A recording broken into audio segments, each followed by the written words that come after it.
নমস্কার বন্ধুরা, আমি সোমা আহারে বাহার রান্নাঘরে সবাইকে অনেক অনেক স্বাগত।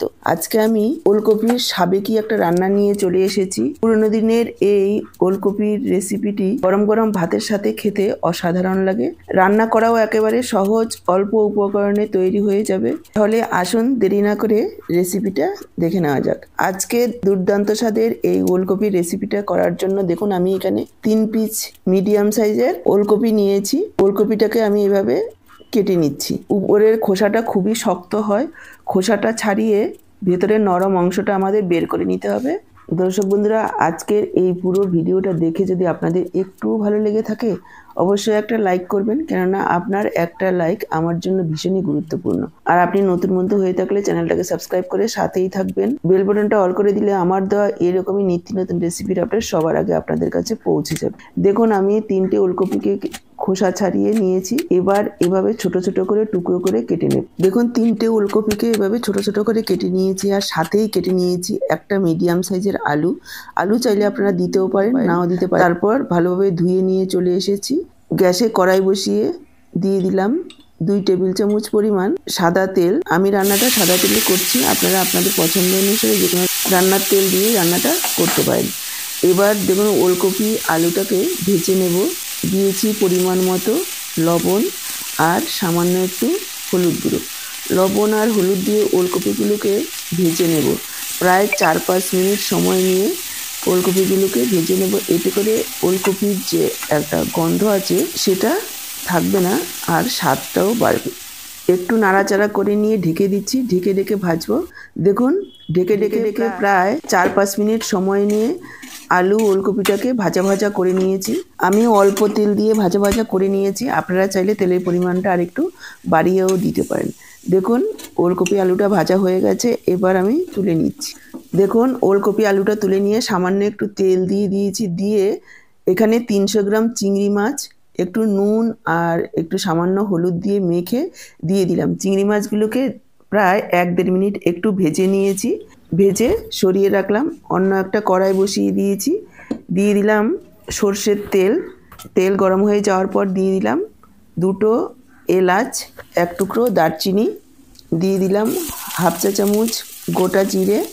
কয়েক সেকেন্ড ভেজে নেওয়ার পর দিয়ে দিলাম পেঁয়াজ কুচি। এখানে একটা বড় সাইজের পেঁয়াজ দিয়েছি আমি।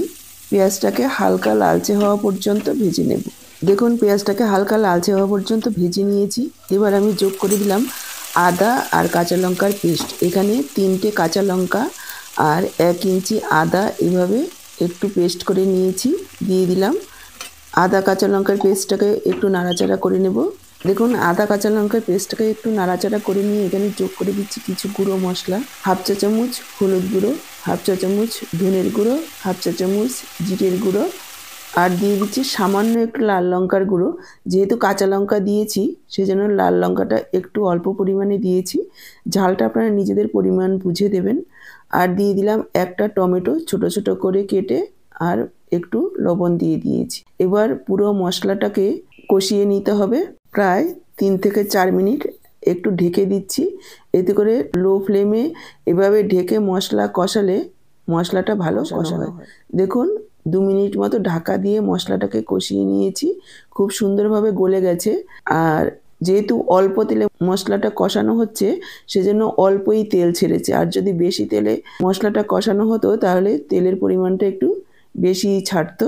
তার মানে মশলাটা আমার কষানো হয়ে গেছে। এবার আমি যোগ করে দিলাম 1/2 কাপ পরিমাণ মটরশুঁটি। মটরশুঁটিটাকেও মশলার সাথে একটু নাড়াচাড়া করে নেব। দেখুন 1 মিনিট মতন মটরশুঁটিটাকে নাড়াচাড়া করে নিয়েছি। এবার আমি যোগ করে দিলাম ভেজে রাখা ওলকপি আর আলু একসঙ্গে। মশলার সাথে আরও কিছু সময় একটু নাড়াচাড়া করে কষিয়ে রান্না করে নিতে হবে। প্রায় 2 মিনিট মতন ওলকপি আলুটাকে মশলার সাথে কষিয়ে নিয়েছি। এবার আমি দিয়ে দিচ্ছি জল। এখানে আমি 2 কাপ পরিমাণ জল যোগ করব, কেননা ওলকপিটা সেদ্ধ হবে। ওলকপি সেদ্ধ হতে একটু সময় বেশি লাগে। 2 কাপ জল যোগ করে দিয়েছি। তারপর ভালোভাবে মিশিয়ে নিয়ে ঢেকে প্রায় 8 থেকে 10 মিনিট আমাদের ঢেকে রান্না করে নিতে হবে। দেখুন প্রায় 10 মতো ঢেকে রান্না করে নিয়েছি। ওলকপিগুলো খুব সুন্দরভাবে সেদ্ধ হয়ে গেছে। দেখুন একবার দেখিয়ে দিচ্ছি, খুব সুন্দর সেদ্ধ হয়ে গেছে। এবার আমি যোগ করে দিচ্ছি ভেজে রাখা চিংড়ি মাছ। চিংড়ি মাছটা দিয়ে খুব বেশি সময় রান্না করব না, আরও একবার মিশিয়ে নিচ্ছি।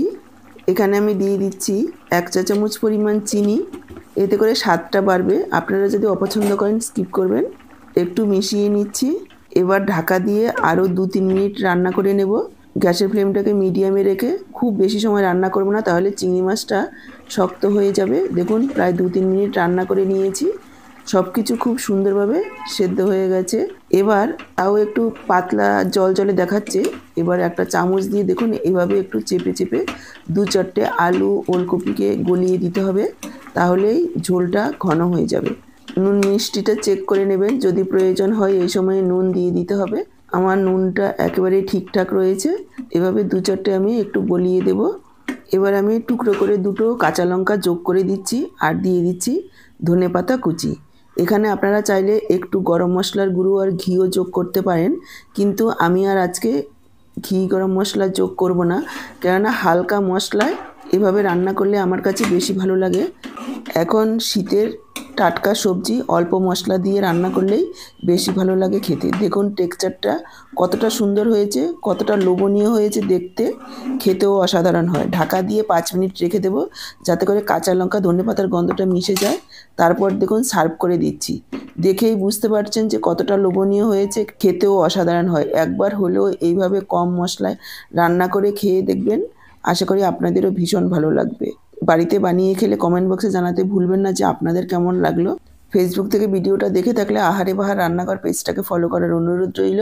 তাহলে আজকে এই পর্যন্ত, আবার দেখা হবে নতুন কোনো রেসিপির সাথে। সবাই ভালো থাকুন, সুস্থ থাকুন। আপনাদের সবার সুস্থ থাকার শুভকামনা জানিয়ে এখানেই শেষ করছি। এত সময় আমার সাথে থাকার জন্য অসংখ্য অসংখ্য ধন্যবাদ।